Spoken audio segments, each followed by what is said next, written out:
Hello everyone, this is Ranu Soni, your tutor at your home. आज हम शुरू करने वाले हैं second part of chapter 2 Nelson Mandela long walk to freedom, जो कि एक एक्सर्प्ट है नेल्सन मंडेला की autobiography long walk to freedom का।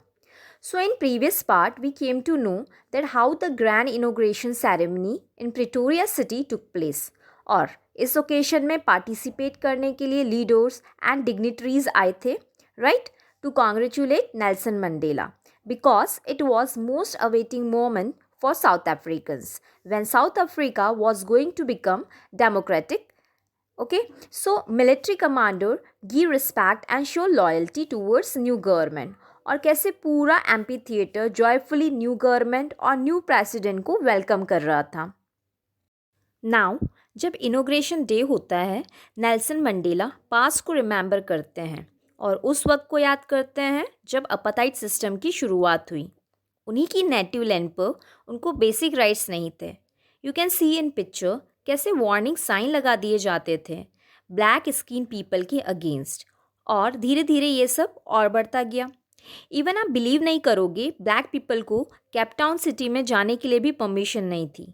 सिटी में जाने के लिए भी पास सिस्टम था, वो भी सिर्फ वर्किंग आवर तक के लिए। इस सिस्टम की वजह से वहाँ एक वर्स्ट एटमॉस्फेयर क्रिएट हो गया। अब नेल्सन मंडेला सोचते हैं कि ये सब first decade of 20th century में स्टार्ट हुआ था, और अब जब 20th सेंचुरी का लास्ट डिकेड चल रहा है, कैसे उनकी पार्टी ने पूरे सिस्टम को ही चेंज कर दिया है, जो अब इक्वल राइट्स और इक्वल अपॉर्चुनिटीज़ लेकर आया है for South Africa. See friends, जब कोई कंट्री किसी सिस्टम के अगेंस्ट वॉइस रेस करती है तो उसको उस ऑब्जेक्टिव को अचीव करना इतना आसान नहीं होता है।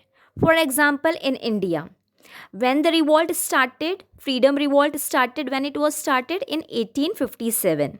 Okay, and when we got the freedom in 1947. So how many years we took? We took 90 years complete to get the freedom. तो ऐसा ही साउथ अफ्रीका में भी था, उनको भी इस सिस्टम से बाहर आने के लिए बहुत वक्त लग गया। So in the same way South Africa के लिए भी ये कोई इतना आसान नहीं था। Black skin people were asked to do slavery, उनको गुलाम बनाया जाता था, उनको वोटिंग राइट्स भी नहीं थे। White people were used to treat blacks with cruelty, and blacks were not allowed even to marry whites. So South Africa faced many challenges and problems to get rid of apartheid system and later establish democracy. Nelson Mandela आगे कहते हैं कि ये occasion बहुत से लोगों के sacrifice और स्ट्रगल के बाद आया है, और उनके करेज और ब्रेवरी की जो वैल्यू है, जो वर्थ है, वो कभी भी पे नहीं कर पाएंगे और ना ही उनकी कंट्री कर पाएगी। नेल्सन मंडेला सोचते हैं कि काश वो उन सारे लोगों को थैंक्स बोल पाते जिनकी वजह से उनको करेज मिला इस लड़ाई को लड़ने में। इस ऑपरेशन पॉलिसी ने लोगों को इतने गहरे घाव दिए हैं जिसे ठीक होने में टाइम लगेगा, लेकिन इसी नेगेटिव इम्पैक्ट की वजह से उन सभी एमिनेंट लीडर्स ने अपनी वॉइस ऑपरेशन पॉलिसी के अगेंस्ट रेस की, जिनके करेज, विजडम, जेनरसिटी और ब्रेवरी को वो कभी भुला नहीं सकते और ना ही उनकी कंट्री भुला सकती है। वैसे ही जैसे हम भगत सिंह, सुभाष चंद्र बोस और चंद्रशेखर आज़ाद को नहीं भुला सकते। नेल्सन मंडेला कहते हैं कि उनकी मदरलैंड मिनरल्स और जेम्स में बहुत रिच है, बट उनकी जो स्ट्रेंथ है वो किन में है? वहाँ के लोगों में। नेल्सन मंडेला कहते हैं कि उनको ये स्ट्रेंथ और करेज इन्हीं ग्रेट हीरोज़ से मिला है जिन्होंने अपनी लाइफ को डेडिकेट कर दिया साउथ अफ्रीका के लिए to get freedom from ill treatment. वो आगे बोलते हैं कि करेज का मतलब ये नहीं होता कि अब हमारे अंदर कोई डर नहीं है, बल्कि ये हमें सभी बुराइयों से लड़ने के लिए हिम्मत देता है, by which they could raise voice against all odds, and यही ब्रेवरी होती है, courage to speak against odds. Further he said, जब हम बॉर्न होते हैं हमारा हार्ट भी प्योर होता है और हैटनेस हमें सिखाई जाती है by the society to hate specific community on the basis of color, caste and creed. कोई भी पर्सन हेटनेस के साथ बॉर्न नहीं होता, और अगर नफ़रत सिखाई जा सकती है तो लव एंड रेस्पेक्ट भी टीच किया जा सकता है. People have goodness, it may be hidden but never extinguished. Love and respect से ही हम लोगों को अपना बना सकते हैं.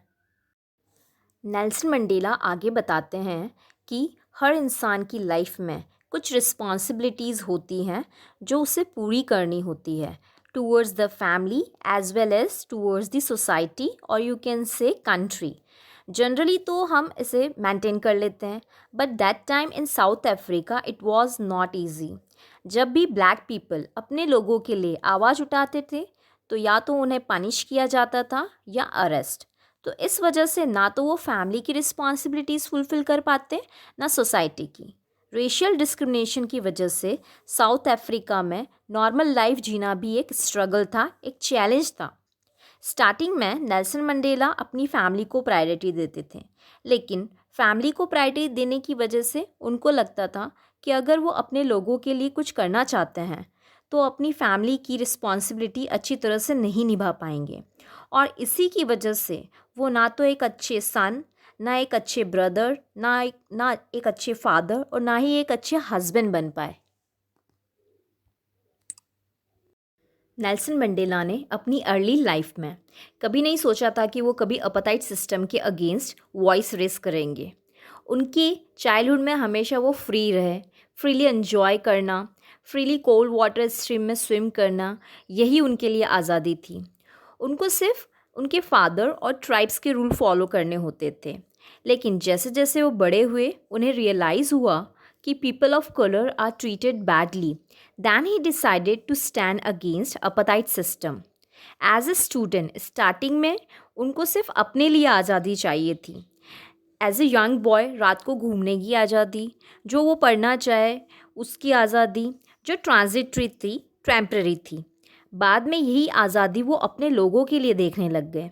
इन जोहानिसबर्ग उनको बेसिक नीड्स के लिए भी स्ट्रगल करना पड़ता था, even for the peaceful marriage which everyone has access to where law and order exist. लेकिन जब उन्हें लगता है कि उन्हीं के बेसिक राइट्स स्नैच नहीं हो रहे हैं, इवन उनके ब्रदर्स और सिस्टर्स भी फ्री नहीं हैं, तब उन्हें रियलाइज़ हुआ कि ये सिर्फ उनके फ्रीडम की बात नहीं बट सबके राइट्स की बात है. That time he join ANC. He had fire inside to free his people from the injustice. इसी बर्निंग फायर ऑफ फ्रीडम से उनकी पूरी लाइफ बदल गई. जो नेल्सन मंडेला कभी स्कैड हुआ करते थे वो अब ब्रेव हो गए थे.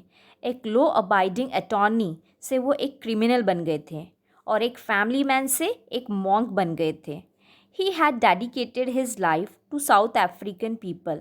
वो सब छोड़ देते हैं, अपनी family, relation, everything, just like Mahatma Gandhi, जिन्होंने देखा कि उनके देश के लोगों के पास पहनने के लिए प्रॉपर क्लोथ्स भी नहीं हैं, तो उन्होंने भी खाकी को अपना लिया था, राइट. वैसे ही नेल्सन मंडेला ने भी अपनी पूरी लाइफ साउथ अफ्रीका के पीपल को डेडिकेट कर दी. When he realized that his people weren't free, so he wasn't able to enjoy his own freedom. According to him, freedom को डिवाइड नहीं किया जा सकता. अगर किसी पर भी रेस्ट्रिक्शन है तो वो ही रेस्ट्रिक्शन सब पर है, और अगर सब पर रेस्ट्रिक्शन है तो उन पर भी वही रेस्ट्रिक्शन है. Such affinity he showed for them. वो आगे मेंशन करते हैं कि ऑप्रेसर का आज़ाद होना भी उतना ही ज़रूरी है जितना ऑप्रेस्ड का. यहाँ ऑप्रेसर वाइट पीपल को कहा गया है और ऑप्रेस्ड ब्लैक पीपल को. White community need freedom from hatred.